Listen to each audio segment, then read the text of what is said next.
Open up with a little bit of a mihi karakia and then into the kaupapa for today. So, inga mana, inga reo, rau rangatira mā, tēnā koutou, tēnā tātou katoa. Welcome to our Collaborative Aotearoa peer sessions. These happen every second month and are an opportunity for us to get together, learn, share, collaborate together and I guess live and speak the values of Collaborative Aotearoa. We're really excited today because we do have Chris joining us on a project that we've been working on with him in the background for the last couple of months around financial modelling and general practice. And I think this is a response from the collab to the sector around the pressures that are brewing, both financially and in the sustainability realm. So we hope that you get a lot from today's session, and we will get into that in a bit more depth soon, but opening us up with karakia. Tūtaua mai I runga, tūtaua mai I raro, tūtaua mai I waho, tūtaua mai I roto, ki tau ai te mauri tū, te mauri ora ki te katoa haumi e hui e, kai ki e. Yeah, so I'll let Chris do a little bit more of a deeper introduction on himself as we get through today's session. But I think we're excited to work with Chris for two reasons. One, he knows our sector really well and has been a part of the healthcare home model of care and therefore a part of the collaborative family for a long time. So it's great to have you back working in this mahi and being involved in the sector. But two, having all of the knowledge and input from your time at Superior has also been a really valuable input into this piece of work. So really evidence-based piece of work, but also being able to apply all of the practicalities of the sector, which aren't always evidence-based, are sometimes more those practical implementations. So it's been an absolute pleasure being able to work with you on this, and I hope that everyone else is as excited about this piece of work as we are at the CoLab. There's a few names on the screen that I'm not familiar with, so kia ora, I'm Jess Morgan-French, I'm the CE at Collaborative Aotearoa. Got my colleague Nee on the screen here. Nee's our digital change lead at Collaborative Aotearoa, and it's just great to be able to share this time with you today. So I'll hand over you to Chris, and you can do your intro, do your thing, take us through a bit of a presentation. If you've got questions, pārtai, things that you want to talk about, chuck them in the chat to start with. At the end of the presentation, we will have a time to kōrero and have a little bit of a debrief around how things are looking, feeling, sitting, but I'll collate the questions as we go through and we'll be able to interrupt Chris if appropriate, otherwise hold on to them until the end if they need to be. So just use the chat function, ask away, and looking forward to it. Kia ora, Chris. Kia ora, and hello everyone, and lovely to meet you all. Just a few introductions, those that don't know me. So I've been an analyst working in health for a long time, about 15 years now, and over that doing things like modelling policy changes, commercial proposals, models of care. About 7 or 8 years ago, I was the financial analyst and change manager in Northland for their healthcare home initiative there, and that's where I first got to work with practice managers and owners about the cost of the changes that they were going through then. So we returned back to Wellington from Northland following my wife's career in medicine, actually, but that was good because it brought me into contact with the likes of Martin Hefford at Te Ora Compass Health. So I did a piece of work with them, and then also Superior Research Group, where I spent a few years and working with the likes of Tom Love, and we did a whole lot of stuff around the capitation funding review, some changes for the health, Interim Health New Zealand and things like that. So really had a chance to dig my teeth into a lot of health data and primary care data and modelling.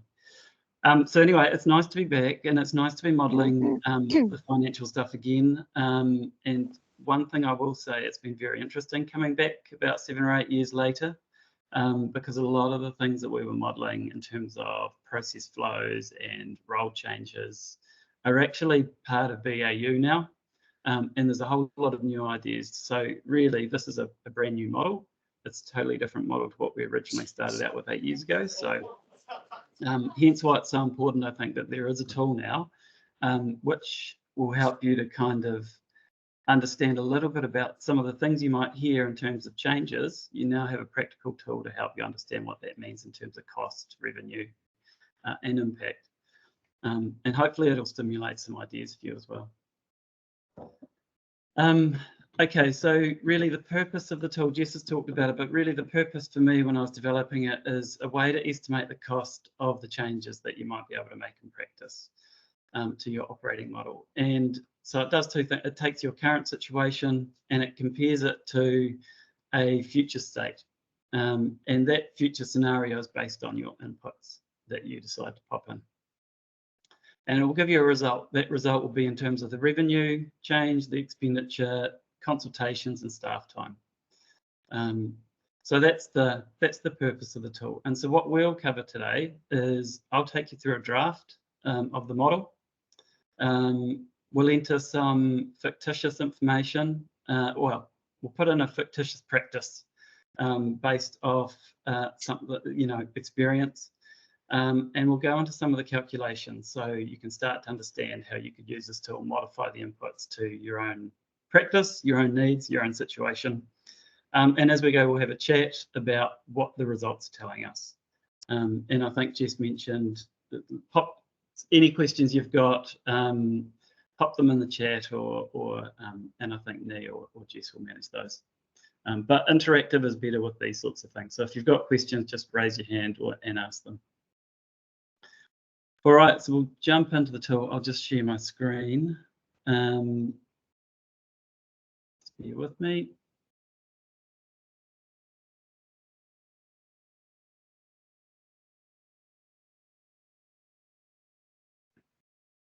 Okay, so hopefully everyone can see that. Just someone call out, I can't see your faces if you can. Yeah, perfect. Great. So this is the tool. So really, just to be clear up front, there are two main users of this tool. The first is really those that are interested in what changes might cost, and they want a quick look. They'll rely on the defaults. It'll take them 15, 30 minutes, and they'll just quickly run through the tool and go, yep, this is what it might cost to change a few things. The other are really those that want undertaking some sort of change themselves, and they really do want to go through and understand for their specific information what these changes would mean. And those people will spend more time going into the detail. They will pop in their P&L, they'll pop in all of their practice information, and spend a lot more time on the parameters, the inputs. So these are your people that will spend 2 to 3 hours on this tool and get right into it. But those are the two audiences. So the way it's been designed really is a whole lot of defaults that flow through this tool to enable you to quickly skip through and get a result, and one that hopefully is meaningful. And then the other is quite a lot more detail underneath the hood. So as you dig in, you can actually start to really tweak pretty much any part of this modeling. So in terms of, now just a disclaimer, and it's mandatory I do this up front. So this is just a tool. And if you are actually making any sort of significant changes to your practice, I highly recommend that you do your own due diligence, you speak to your accountant. If you've got a finance advisor or business partner, talk to them. But this hopefully will give you a bit of a sense or a flavour of what the changes might be that you're going to embark on. But it's really good to do your own due diligence. So there, that covers me off. Okay, so basically this is it's a draft, so there will be some slight tweaks to this, but really what you will see here is very similar to what will be the final result. And there may just be a bit more explanation or some examples popped in. But in terms of the orientation of this tool, you've got a start page, which just explains a little bit about the tool, what you do. And then along the bottom, there's all the different tabs as you'd be used to with spreadsheets. My practice, urgent, planned, proactive, and business efficiency, and then the results at the end, and a few inputs tabs at the end. So those are the things that you play with. As you're working through the tool, you can just navigate through using these buttons. So this one says next about my practice, and that'll just take you to the next page where you enter information about your practice. Wherever you see these grey boxes, that's where you enter your own specific information. So it relies on a lot of defaults, but where you enter your own information, those get overridden with what you've entered. So the grey boxes are really important because that's your chance to enter something. Okay, so let's jump through. We'll go to my practice. So this is the first tab that we want to really enter some basic information. So are you a VLCA practice? Yes, no. And so you can change that there. How many people are enrolled in your practice? So I've just started with a practice that is a VLCA practice. It's 10,000 people. And then the next question is really about the complexity of the people in your practice. And this really speaks to the volume of traffic that you have coming through. So if you've got highly complex patients, then you'll probably have a higher per person consultation ratio. So that's what this is about. So you can set this to high, medium, or low. And there's just some guidance on what that means here.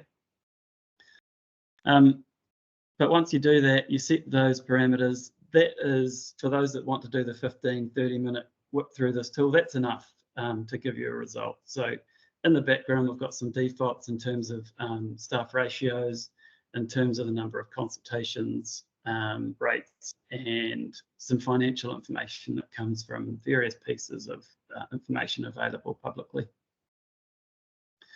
And so in this case, it's just given us a basic result of the number of consultations, rate per ESU, revenue expenditure, and a net profit margin here for this practice.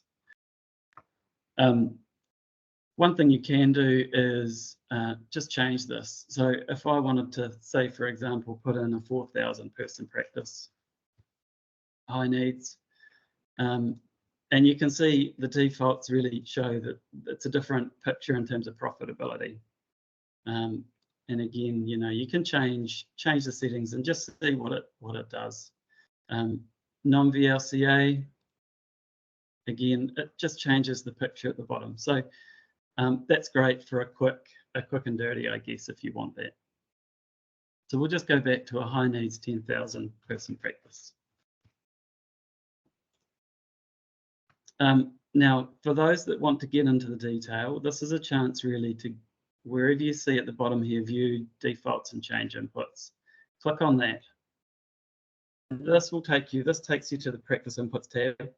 And what this is doing is then giving you the opportunity to overwrite any of the defaults that are in here. So starting with your staffing, I guess you could put in, I disagree with this, for example. I'll say we've got 6 GPs, we've got a nurse practitioner, we've got, you know, maybe whatever, 6 nurses, and you can just go down. We've got 1 practice manager, 3 receptionists, we've got a healthcare assistant.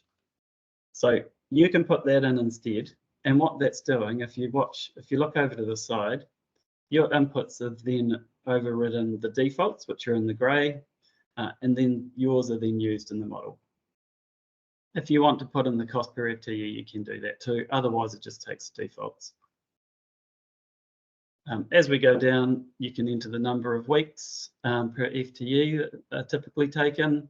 And in terms of our assumption on what a FTE means, we start with the assumption that it's essentially a 40-hour working week over the course of the year. But this tells you very explicitly, we model that an FTE can do 1,920 hours a week.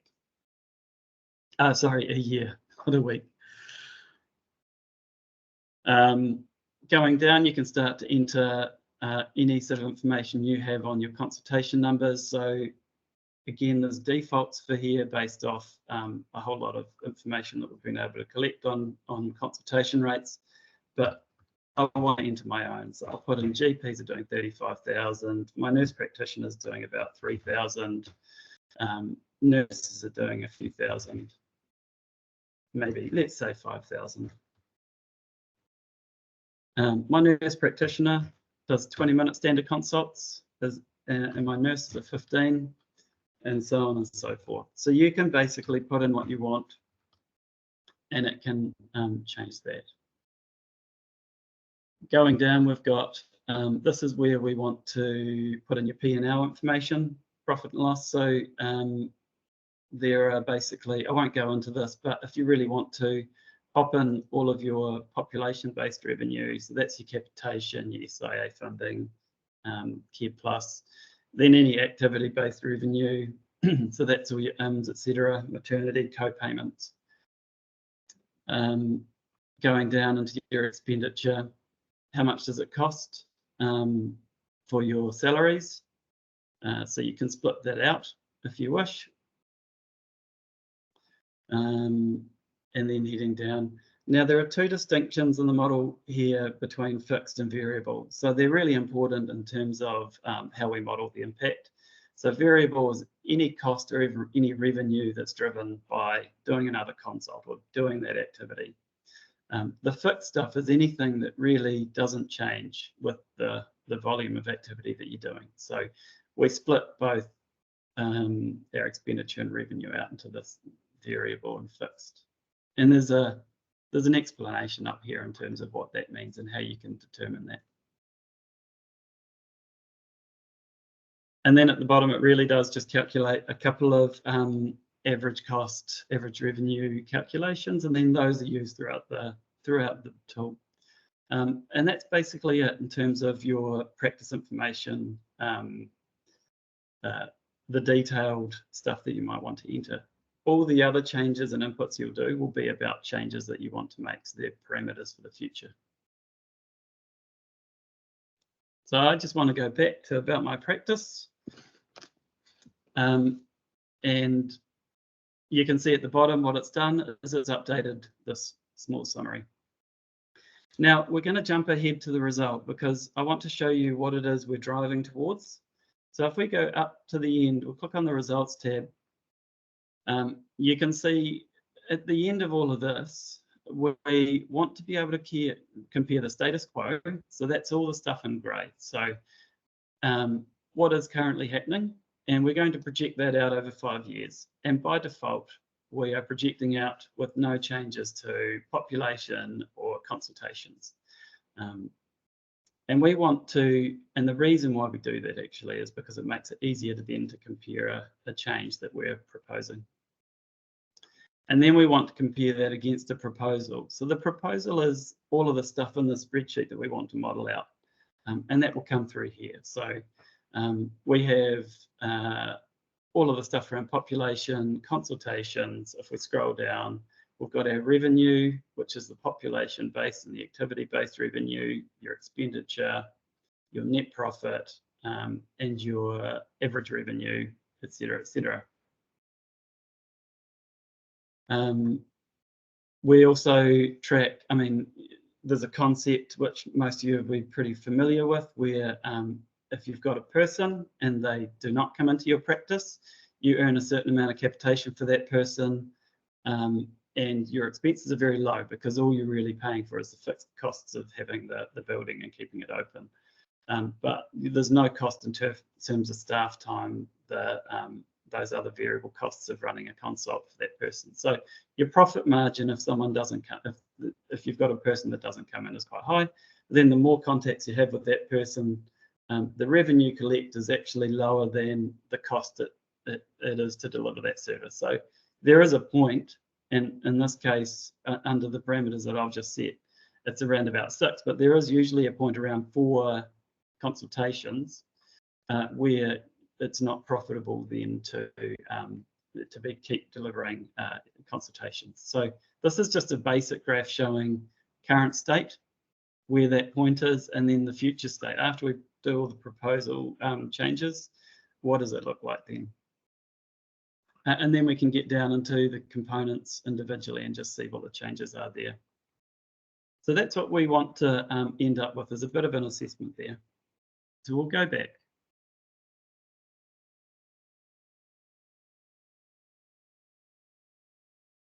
Okay, so we've done some information about our practice, and let's just go next. So the next thing we want to look at is our immediate and unplanned care, and each of these next 3 pages are set up the same. So at the start, it really talks about the changes that we are modelling, and you get the opportunity here to go, yes, I want to make this model this change, or no. So in this case, we've got them all pre-populated to no, we don't want to model it. Then we've got our inputs. So if you do want to model it, flick it to yes, and then you can enter your inputs. And then at the bottom, it gives you a little summary of the impact of that change. So let's pretend, and all the sheets are set up like that. So let's pretend we want to model phone triage. There's a couple of questions. I mean, we can leave it like that, and the defaults, which come from experience and real life data, will tell us that there'll be a certain number of phone calls that this practice will make, and the percentage that GPs will make, and the cost. So those defaults then will flow through, and they give us a result here. If you want to override that default, it's very easy. We can just pop in, we think there'll be 300 calls, we think. GPs will do 30% of the callbacks, and we agree we're not going to charge for a callback. And what that's done is it's then changed the result at the bottom. So if we want to model dedicated urgent care roles, this one is really about, it initially started as these paramedic extended care roles being quite useful for managing that urgent care demand. But there is an option to really change it to, say, other roles, nurse practitioner, if you want to have a dedicated general practitioner to do this. But let's just start with the paramedic extended care. So how many consultations are there for urgent unplanned care in a week? There's a default there, but we can override that. And we can say 150. Are there people that we refer to another service because of a lack of capacity? Default 0, but there might be, in a week, you might have 20 people. I don't know. And if you are paying vouchers or some sort of cost to transfer those people to another service or send them to another service, there's a cost there. You can put that in, and it can factor in that cost as well in terms of a saving if you're going to avoid sending them elsewhere. Yeah, I'll just jump in there, Chris, because I think just for clarity for people, that is for if you're referring to like Care HQ or Practice Plus or some of those other options out there. We just wanted to put a provision in to, if you're using those services to support with your urgent and unplanned care, that provision can be calculated. Yeah, thanks, Jess. So yeah, so basically what this is doing is it's then going, okay, well, if that's the case, we've got this demand, we need 1.52 FTE of a paramedic, and there is some GP oversight required with this role, so 0.3 FTE GP oversight. And that, in this case, translates to some changes in revenue, expenditure, changes in your consultation volumes, because now we're bringing in some of the capacity that we might have diverted elsewhere. And there's a net change in the FTE there as well. So that's really all on this page. And again, if you want to go into the detailed inputs, there is a lot in behind the hood. So click again here, and it will take you for phone triage. There's a huge amount of stuff that you can model here. If you're already doing phone triage, you can start to put in your results for the last year. And then what it will do is calculate the change on what you're currently doing. So if you want to change the volumes or how much you do it, or look at different ways of doing it, you can do that. And again, with the urgent care roles, there's a bunch of assumptions here about if we have a paramedic extended care, what is the offset in terms, the oversight required. So I've put in a default of 20%, but you might say it's actually 15% or 30%. So it gives you a chance to tweak those. If you have a paramedic, you might say that I don't like the defaults that you've got for how long they take in a consult and what you charge for a consult. There's a chance here to add those, and they'll flow through. And then the other thing here is if there's any one-off costs, like you need to pay for licensing fees, there's an ongoing cost, or there's a setup cost, you can pop these in too. Usually they're small compared to the salaries, but there's a spot there for that.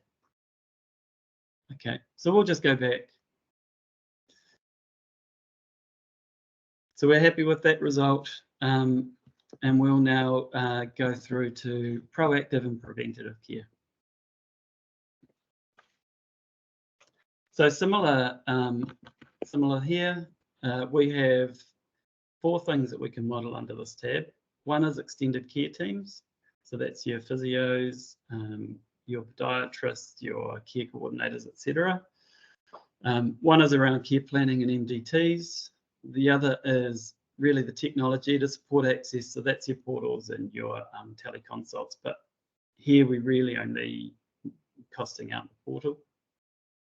And finally, extended hours. So this is extended hours for routine and preventative care. So let's just take extended care teams, and we'll work through an example of an extended care team.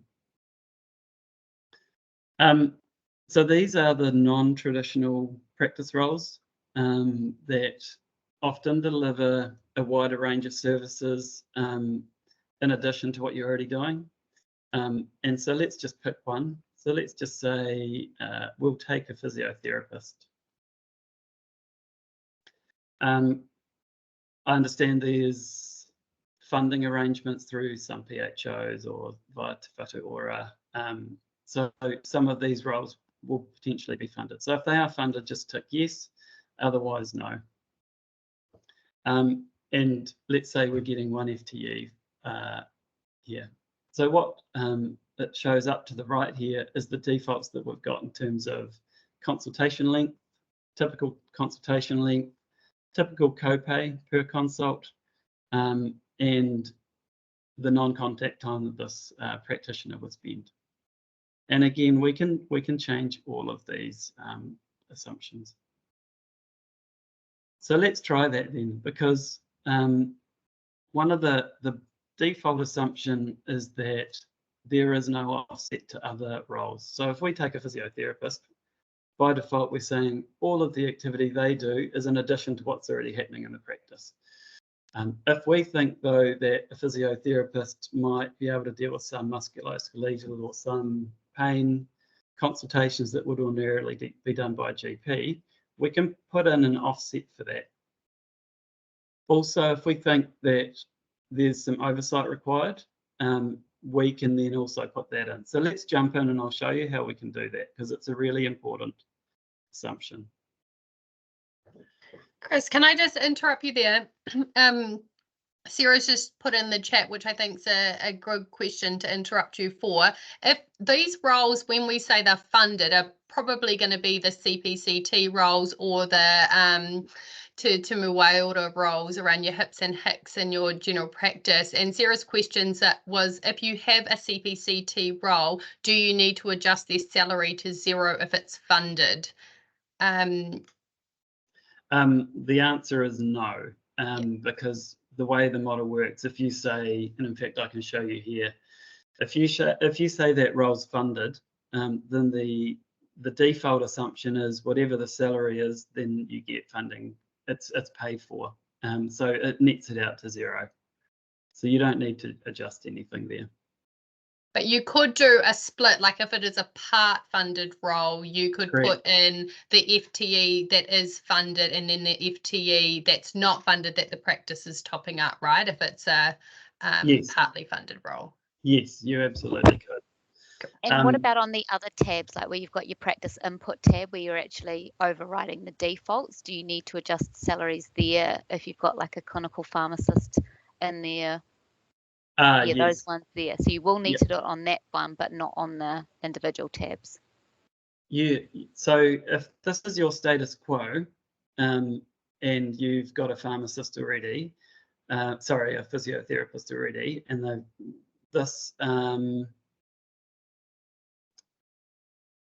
that is fine. If you then model a new physiotherapist, additional physiotherapist or part or extra FTE, it runs off the inputs that you put in to this tab.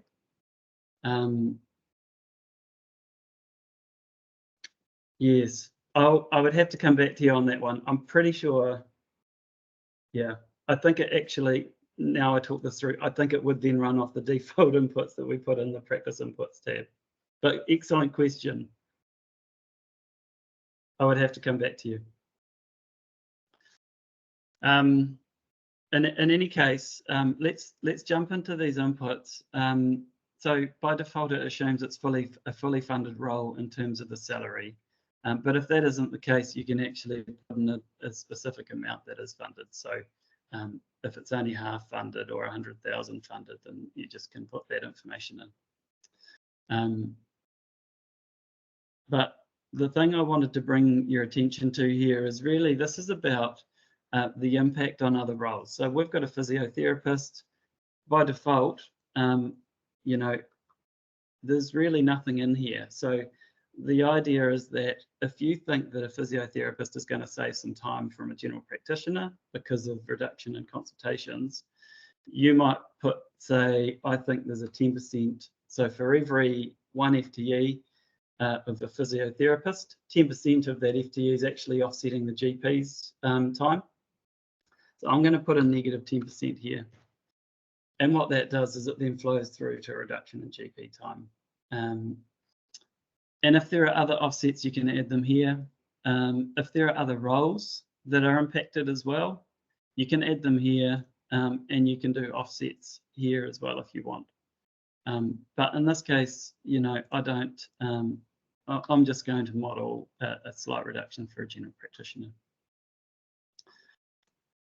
The other really important one here is around clinical oversight. So if, let's say, a GP spends 30 minutes a day with a physiotherapist to go through their cases or their load, you know, that works out at roughly 6.25% of their time. So you can pop that in as a percentage as well. And there's an example up here on how you might do that. So if it's not a GP or a nurse practitioner or a nurse, you know, you can really be quite flexible here with how you model that oversight. So let's just jump back. So we'll pop those inputs in and we've changed some of the defaults in behind.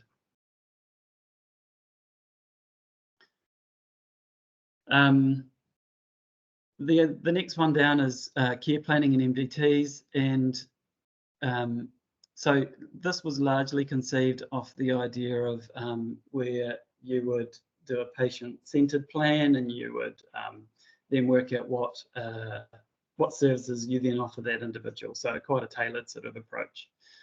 So in this case, we can model that, and it's really a matter of just going, well, the number of people that require a care plan, so it might be 5% or 7.5% of your population. I think by default it comes to 5%. How many new care plans can be written each year? So this is your capacity within the practice. It might be you've got a nurse care coordinator or a senior nurse that can do one a week. So you might pop in 50 can be written in a year. And then are we holding MDTs to discuss patients and plans? And if so, yes, let's put in a frequency. But if not, let's just say no MDTs. But let's say we hold them monthly. And those MDTs assume you've got a GP, a nurse, and they come prepared with cases, or several, and they come prepared with cases and discuss. And again, this one is, it's got a very basic input here, but in behind the scenes, what it's actually doing is something very complicated. So if you really want to drill into what the care planning costs might be, what it's doing is taking how you currently manage these, let's say it's 500 people. How do you currently manage them? Is it, and then how do you plan to manage them in the future under a different way of operating under care plans, individualised care plans? And it might be a switch from GP consults to more nurse-based, or part of your extended care team involved as well. So it's really just modelling those two things and comparing the difference. So there's a lot under the hood in this one, but in terms of a basic thing, there's some fairly tested defaults in there. In terms of the patient portal, it's fairly straightforward, to be honest. It's well understood. So all we're really doing in here is popping in your 16+ eligible population, your current portal uses, and then a target. There's really not a lot more to say about that one. There's no other inputs in, I don't think. And then finally, we've got extended hours for routine and preventative care. Now, this is outside of your normal working hours, and you know, often you do an assessment of what the need is outside of that, your normal hours, and you might find that for 5, you need to extend your hours for 5 hours, 1 day a week, or a couple of days a week or something. So just put in the number of hours that you would need to extend your hours a week. Pop in the people that are going to be involved and on over that period of time. And it's just a head count. Who are the roles? You know, if there's others that are involved as well, then you can pop them in there. And the only other trick with this one is you make a choice whether or not this work is in addition to the existing workload, or if you want to flex your staff's hours. So you're going to enable flexibility for them to sort of have a shorter day one day, but then extend their hours another day. So you've got an option here. Is this an addition or is it flexed? And what that's really doing is it's driving the consultation numbers, the staff FTE, and obviously cost and revenue. So let's just go with flex. We just assume that you're working the same amount of hours. Oh, and there's no information down here because we have to go back up and just say, look, we're going to model these. We want to model these in our final results.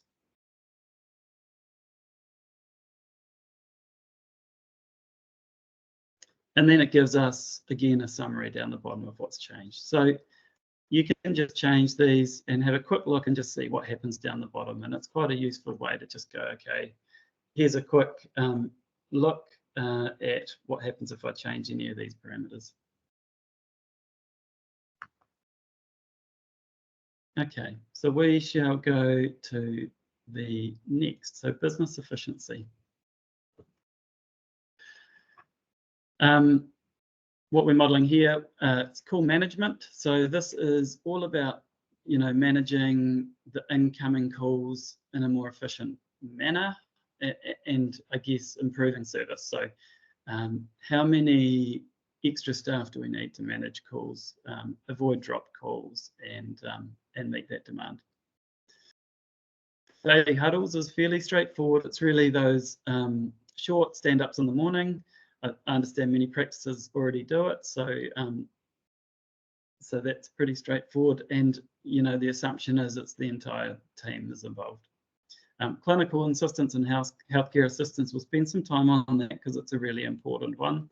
And then any additional space. So as part of the development of this tool, I got a lot of feedback around you know, the changes that people had to make to do some of these things, like daily huddles and having a space for the team to come to, phone triage, call management, taking people off the front desk, and even splitting out your acute from your acute demand from your preventative and proactive patients. So what they were telling us is sometimes that means they need to create new spaces or extend, so or even redefine the spaces in the practice. So this is a chance then to kind of model that that space requirement. And if you talk to Jess, she'll say you just need to think about how you reuse the existing space. So I'm going to model all of these just for illustrative purposes. So calls off front desk, there's a really great calculator here, which is based on call centers. And if you click into it, I won't for this session, but if you click into this link here, you can put in your estimate of your volume. So over the first hour of the day, you might get so many calls. it takes, 2 minutes or 1 minute to answer a call and deal with it, and you only want to miss, 10% of calls or whatever, 5%. So whatever the parameters are, you can pop those in and it gives you an idea that you need, say, 5 phone operators over that first hour of the day. And you can look over the day and there's that kind of envelope where you've got a peak at the start, maybe a peak at the end, but in the middle of the day, you've got a bit of capacity there. So it's certainly an interesting tool. So I encourage you to have a look if you're interested. And after looking at that, you might decide you need an extra half FTE of administrator, but actually possibly even a whole FTE, because often that's a big area that's under-resourced. Daily huddles, so it's really a basic one here, yes or no, are you doing it or not? If you are, cool, but if you're not, then it just costs the loss in copay revenue by taking people off the front line for 15 minutes to deal with the planning, etc. of your day. So really in this tab, I wanted to spend most time on the clinical assistants and healthcare assistants. Healthcare assistants, I think, and also they go by the name of primary care practice assistants, but I think they're pretty well understood. They've been around for a while, and the concept there is that a healthcare assistant can support nurses and general practitioners to do some of those kind of easier clinical tasks or things that are a bit more routine that can be done. And so in this case, we've already got one, and the proposal was, just to keep that. But then there's these clinical assistance roles, and there is some good information on Collaborative Aotearoa on this. So I've linked to that, but we might say we want one of these. And these are roles that, and Jess can speak very eloquently to this, but essentially, in a nutshell, they are freeing up some kind of time for GPs and nurses by managing inbox and things like that, which are quite administrative, and that's their focus. They can do that kind of in the background stuff. So let's say we want one of those. Again, there's a lot of assumptions that need to be made around offsets, time savings. So if we jump into, I'll go down the bottom and I'll jump into our defaults again because we'll spend some time here. I'll just come down. Here we go. Clinical assistants. So how much time do these roles save? And if you're going through this change, I really encourage you to think really about the types of jobs that they'll be coming in and doing. And by doing that, it'll help you think about if we bring in one clinical assistant FTE, we might be saving maybe, I don't know, minus 30%. Oops. Sorry. We might be saving some time from a GP or a nurse practitioner or a nurse. And it's really just a chance to put those assumptions in here, and that will flow through. And again, this concept of clinical oversight. And in this case, look, it might be a nurse that provides 10% of the time that a clinical assistant might spend would be with the nurse, getting that clinical oversight, understanding how they do their job better, or keeping tabs. So that is where we will add a nurse and 10%. And then any other costs or setup costs and stuff can be added there. So I think if you're going to go down this road and work in this spreadsheet and look at these new roles, it really pays to spend the time looking at these offsets and looking at the oversight, because that really does drive the result. Okay, so I'm going to go back to business efficiency and keep going through. Consultation and waiting room space. Look, it's a big practice, 400 square meters, current floor space, and I think we need to extend it by 50 meters squared because we need a big space offstage area. Say, for example,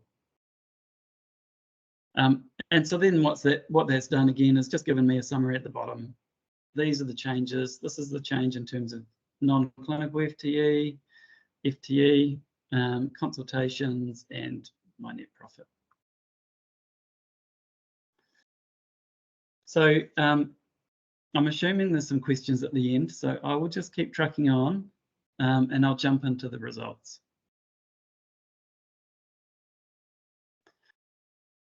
So immediately you can see over to the right, we've got some differences here. So over here, we've got, at a quick glance, what you can do is look down these charts and see where the differences are. So we've got one looking at the consultation volumes, and the light grey, hopefully you can see this on the screen, but the light grey line at the bottom is your status quo. And the blue line is the model differences, the proposal. And again, in revenue, so in this case, we're seeing an increase in consultation volumes. Revenue the same. What you'll notice though is it's just a big jump up and then a flat line. So it doesn't look like that's very realistic. So one of the things that we haven't done yet is thought about phasing. So we've modeled, I don't know, a dozen changes, but what we can do further down in the spreadsheet is model these changes and how they're going to be phased in. So there are two inputs here. One is when we intend to start this change in terms of now. So now is basically next month is month 1. And then how many months will it take until it's implemented? So by default, everything is assumed to have started like now and will be implemented immediately. But that's not realistic. So we'll say triage is actually one we might want to start straight away. But it might take 3 months to get used to it, to roll it in, for the practitioners to get used to it and start to get the outcomes that you might expect. And so by doing this and changing this to 3 months, over those 3 months, it essentially ramps up the revenue that we generate, the cost that we expend, and the FTE and consultation. So it ramps that up over time. Similarly, with an urgent care role, it might be that we actually have to go to the market, find a suitable person. There's a certain period of time of training. So it might take some time to actually bring that urgent care role in from a practical perspective.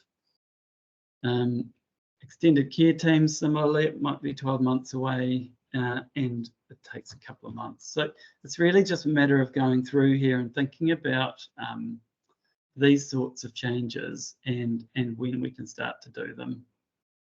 And what that does is then it phases. So now if we scroll back up, it's starting to look a bit more realistic. So in year 1, we can see some changes there, but really they don't really kick in their entirety until year 2. And it might be some changes take 5 years, possibly 10 years. So it gives you a chance to really phase it. So let's just look down at the result here. In this case, we've increased our revenue.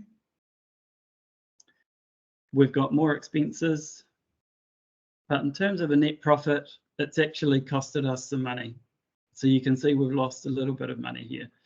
And if I'm being honest, that's fairly typical from changes you might expect when we're totally changing the model like this. And often the conversation is about investment in primary care because a lot of the changes are about improving patient outcomes and access.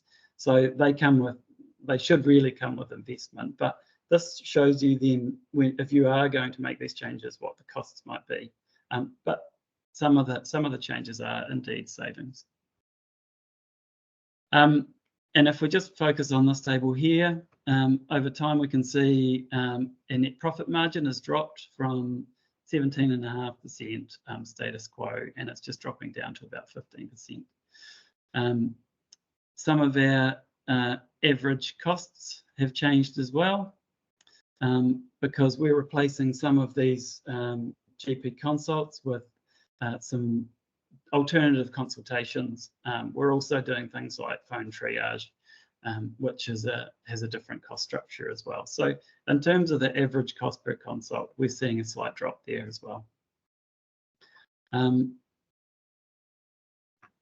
then if we go down here, there's been a slight shift in terms of how many consultations per person per ESU we can do before we are sort of, you know, running out in terms of profit margin. So it started at about 6, and I think it's marginally higher there. So it just gives you, so the reason I like this is it gives you a little bit of a comparison before you go into a change that, you know, you're kind of aware of what the differences will be.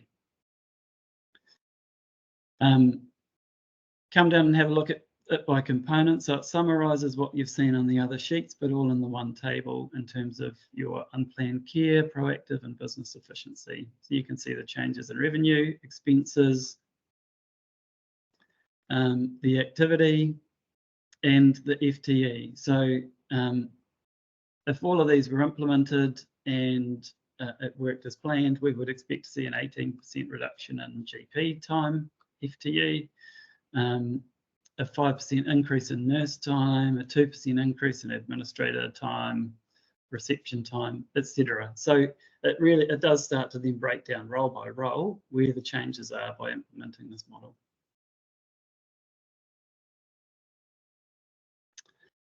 And so those are the results, and I'm just going to check. Yeah, and so essentially that is the model in a nutshell. So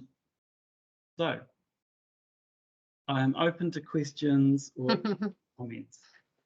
Cool, thanks Chris. There's heaps of comments in there, and I think what you just hovered over with the consultation volumes is one of the most compelling parts of this financial modelling spreadsheet for me, is that you can see how much more of an impact you can have in your community by changing the way that you do things. And I think, you know, some of the financial information and review and results can be a little bit sobering and a little bit hard. But I think if we counter that to actually we're seeing and meeting more of our demand within our community and we're providing services to our patients, then that's the real mechanism of why we're in this industry. Not to counter the fact that it is difficult out there at the moment.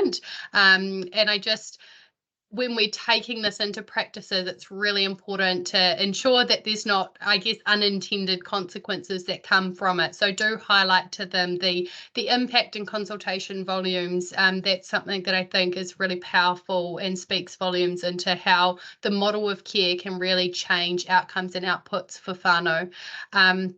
And likewise at the start in that first tab where you can change between being VLCA and non-VLCA, we are a bit mindful that there may be an unintended consequence there, that a whole lot of your VLCAs go, oh, we've figured out that we are really, you know, not better off here and we want to, you know, withdraw from that. And so just being really mindful and having those really good conversations as you're taking this out to practices to ensure that, yeah, our communities don't get disadvantaged by it, but this does really provide that overview and the succinct kind of reality of what we're dealing with in general practice. So, yeah, that's where we're at. I'm going to go through a few of the questions that have come up, but if you've got any further questions, please pop them in the chat and I'll grab them off there.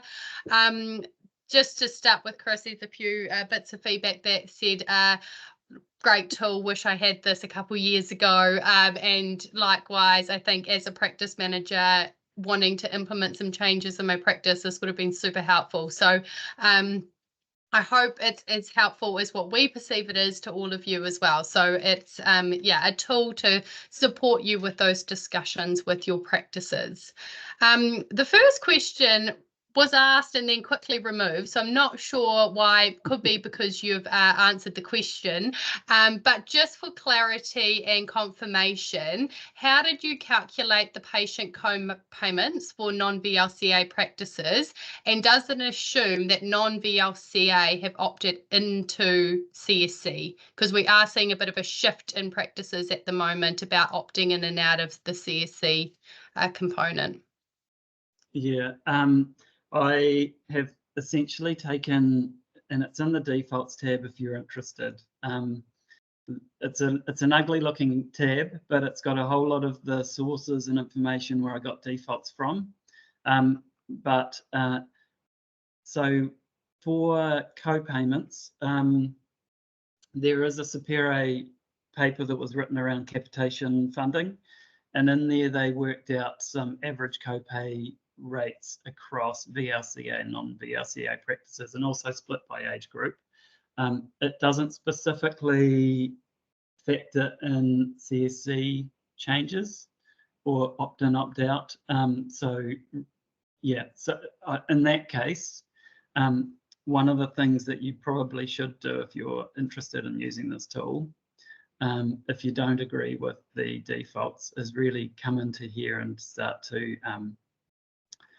put in some different copay amounts. And so one of the tricks here is we're putting in an average copayment. And I didn't touch on this before, but there will be a mix of free, full paid, and all the rest. So, and even for nurses, things that just don't get billed. So they might do lots of consultations that they essentially don't bill for. So what we do here is we take the total revenue generated from this general practitioner activity and then divide it by the number of consults to get an average, because it just is the only way that we can make this model simple enough to actually work. Is to, if you're changing the activity a general practitioner is doing, we don't know if it's going to be for a child or for an adult or for full paying or CSC card holder or what. So we just have to take an average. So yes, I hope that's given you an idea and given you a sense of how you can change it to kind of match the circumstance that you're in.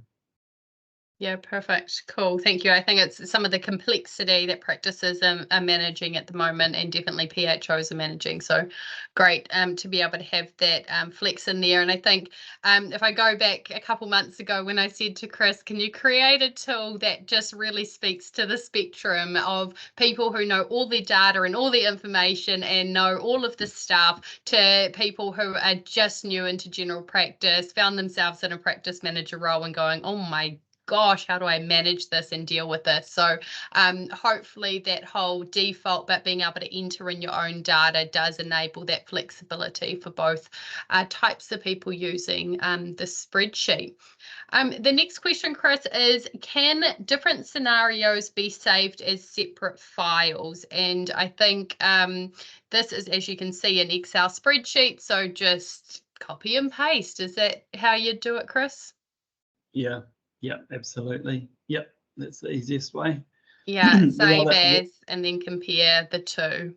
The other option, of course, is you can just print out the results tab into a PDF or into a, so whatever scenario you've modeled, you've got all the results here. Nice. Cool. That's a good idea too. The next question is there any risk of user-defined inputs? And I think that there is. Chris and I had a tutu with this the other day, and we got to the end and we went, oh my gosh, what have we done wrong? So you can definitely muck it up. So what are the kind of housekeeping tips that PHOs or practice liaisons should be, I guess, going into the general practices with? What should the kind of, the ground rules be? And I think some of them are on that start tab, but do you want to run through any of your other top tips? Yeah, look, I think it's a really good point. As much as possible, I've locked down the spreadsheet so that the only thing you can change are the things that are in these grey boxes. So I wouldn't worry. In theory, you shouldn't be able to change any of the calculations or any of that sort of thing. You could put in something that makes no sense, like, I don't know, like a value that makes no sense, 1 million. It'll tell you can't actually do that because that number makes no sense for a practice. So there are some built-in checks along the way. So it does mitigate the risk to some extent. And so drop-down boxes, you can only choose from the ones that it gives you the option to choose from. But really, the only way is just to go through, and you just have to look. So the way we do it, when I'm talking to people about this tool and testing it, I will go through and I will put in a number, and then I'll look at the result, and I'll just think, does that make sense? Does it actually make sense? Because I expect for triage, it's going to lose us some revenue because we're doing things differently. We're spending GPs on a triage call rather than in a consult. So that makes sense. But I also know it's going to save time because we're freeing up resource with people not having to come in. So it has an expense saving here as well. So, you know, it's got a net profit again. That to me makes sense. So that's really how I would do your own, as you're working through this, look at the thing, look at the result, look at your inputs, look at the result, and just do your sanity checks on it. Because yeah, that is by far the best way. If it looks funny, yeah, literally just ask the question, where's it gone wrong? Perfect. And also just checking that you have agreed to model it at the top, because as you've seen, as we've gone through, if you put no there, it will just zero that line out underneath, and you'll be like, but hold up, there should be some figures in there. So just making sure that we're definitely modeling the changes. Now the next question, Chris, I think you just answered in your example there, which was around further down on that urgent and unplanned spreadsheet in the result kind of summary. It had a negative FTE combined with a net loss. So I think you've just kind of summarized why that would be, is that, yeah, you're going to reduce GP time, but you're going to do that at a cost of triage. So hopefully that answers and provides clarity there. Yeah. We'll get you, what we'll do, team, is with all the questions asked today and a few probably other just general questions that we've had pop up, is we'll do a bit of a one-pager Q&A. And so we'll make sure that Chris has kind of eloquently answered the ones that I've kind of tried to summarize some of the questions and answers today, but we'll get some good confirmation and we'll include that CPCT kind of funded role question in there. Now the next question, Chris, was around nurse prescribers, and the question was, is there a way to model with nurse prescribers versus nurses? And then to that is, you know, can you have a separate line for them, particularly with the urgent and unplanned care review, and then triage, but also to offset GP time in the long-term conditions space? And Amber might be able to ask that question a little bit better than I can. So if you want to jump off mute, Amber, and just clarify exactly what you're referring to. Yeah, so just looking at where you've separated nurse practitioner, nurse, but there is that space in between.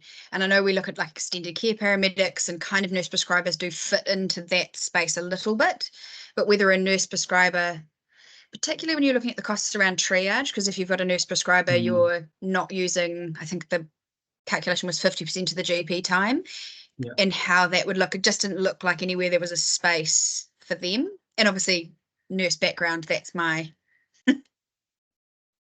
Yes, that's a really good question, and I've been asked this a lot of times. There is a balance between creating a fully flexible model and having something that works, that's not too complex. So I've thought a lot about how we do this in terms of, and so it's not immediately obvious how you could do it in this current model. However, in saying that, there are lots of opportunities through the tool where you can put in a nurse prescriber as an offset, or a nurse prescriber as someone overseeing, or you can have them as part of the extended team. So there's lots of ways you can build nurse prescribers in. In terms of the triage,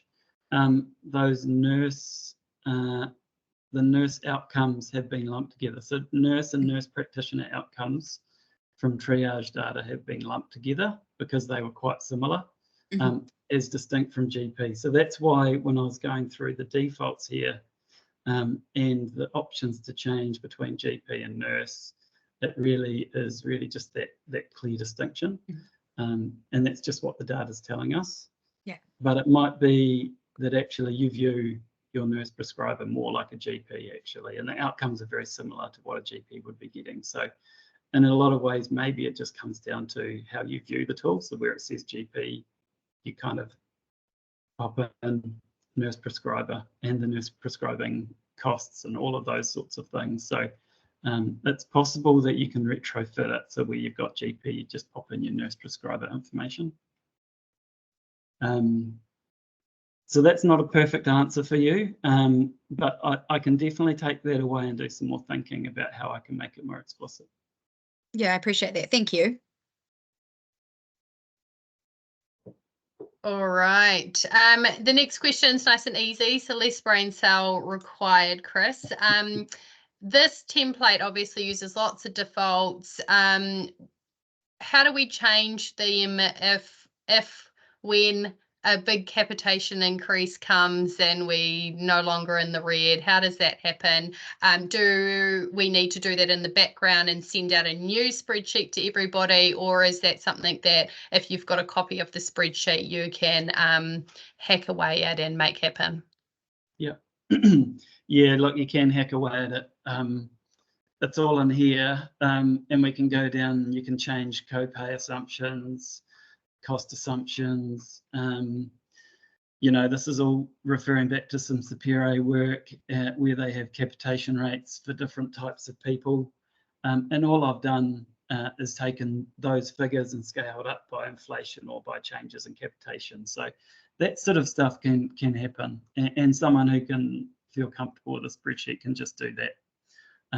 You know, if you've got changes to Care Plus funding, etc., you can basically just go in and change those. So it's all there, but ultimately a practice can change it all anyway. Without having to change the defaults, a practice can go in and put in their own information anyway. So it's fully flexible in that way. Perfect, cool. And on your results tab, there's quite a cool graph at the top that talks around enrollment growth. Can you just show the team how that works? Okay, so as a baseline, it assumes no growth in your population. But look, if you know that you've had 2% growth every year, you can start to add that kind of growth in. Because remember, the grey boxes are the ones that you can alter without, you know, damaging anything in the spreadsheet. So yeah, basically what you can do is, even if you don't even want to cost out a proposal, you could come here and look at your status quo and say, what if my population grew by 2% a year? What is that going to do to my revenue and my expenses and my net profit? And then what if, let's say, hypothetically, I can figure out some way to shift, you know, it's 3.8 consultations per GP nurse practitioner. What if I could drop that to 3 and, you know, I add 1 through, say, triage. So without even needing to think about triage or all of those things, you can actually model different things even within the status quo, and it can give you a result. So that's all there in case you do want to play just with those high level assumptions. Nice, cool. It's definitely quite interesting watching and seeing how your population changes and your practice changes as your population changes. And there's some sweet spots and then there's some not so sweet spots. And I think that that's around, yeah, working through what works for your practice. Just playing around in that kind of my practice tab and looking at what a feasible size practice is to what isn't is another really good exercise that I encourage you to kind of look at. If I'm a VLCA practice, how many patients do I need to have to actually run a feasible, financially sustainable practice? And what does that look like for me? I think that was all. Oh, the last question was, what is the cost of the tool? So the tool is going to be free to all of the Collaborative Aotearoa members. So if your PHO is a member of Collab, we will gift this to you to be able to go and share with your practices. and the people within your network. If you're not a member with us, well, simple answer there, become a member of Collaborative Aotearoa. But just, get in touch with Ni or I and we can work out something to ensure that you can have access. We are trying to work with Te Whatuora to see if we can get this put online as a bit of a mortgage calculator type looking spreadsheet or document web page. However, we can't wait for that. So we're going to give you the spreadsheet later on this week. Is that right, Chris? We're just waiting on any little bits of feedback from a couple of the practices who are reviewing it, but it's largely there. I mean, we could share a draft if people are happy to have a play with the draft, but I think it would be better to wait a week or two and just probably more a couple of weeks until the finals there. Cool, perfect. So we'll get that out to the healthcare home leads in the next couple of weeks once it's finalised. If you're desperate to have a play around with the draft, just email me and I'll flick you a copy of it.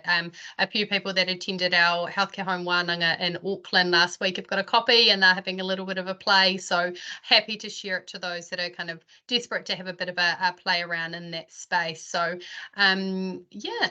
And then the last question, who funds Collaborative Aotearoa? So Collaborative Aotearoa is a membership organisation funded by 16 PHOs and 1 non-PHO member. So Nurse Maud is also a member of our collaborative, but we have 16 other PHO members who support us to do the do. So that's our main funding streams. And then we have a little bit of contract work that we do with Te Whatuora. So those are our main revenue streams. We also run a conference, which I hope you've all RSVP'd to. Our conference is going to be in April next year, the 4th and 5th in Wellington at Takana, and that will be a 2-day conference all around primary care, general practice resources, how do we work together as a community and a network to get better outcomes for whānau.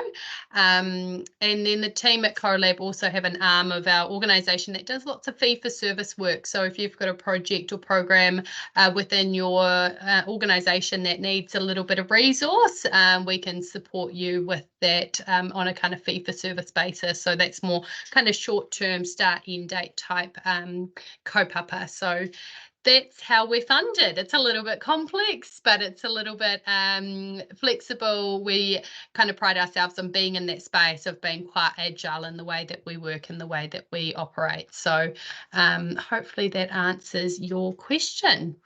Now, before I wrap up, is there any further questions? You can just raise your hand. You can pop it in the chat. I'd love the Fiona Thompson view on the financial modelling spreadsheet if you're still here, Fiona.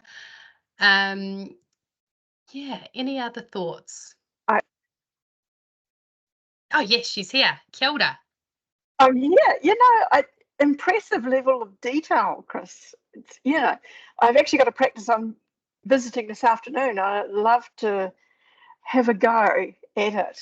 Yeah, I was particularly interested in the role substitution work and also how that can affect, revenue, like increase in role population in practices, because as most of the country, we're the same. We've got most of our practices closed books. They're just jammed.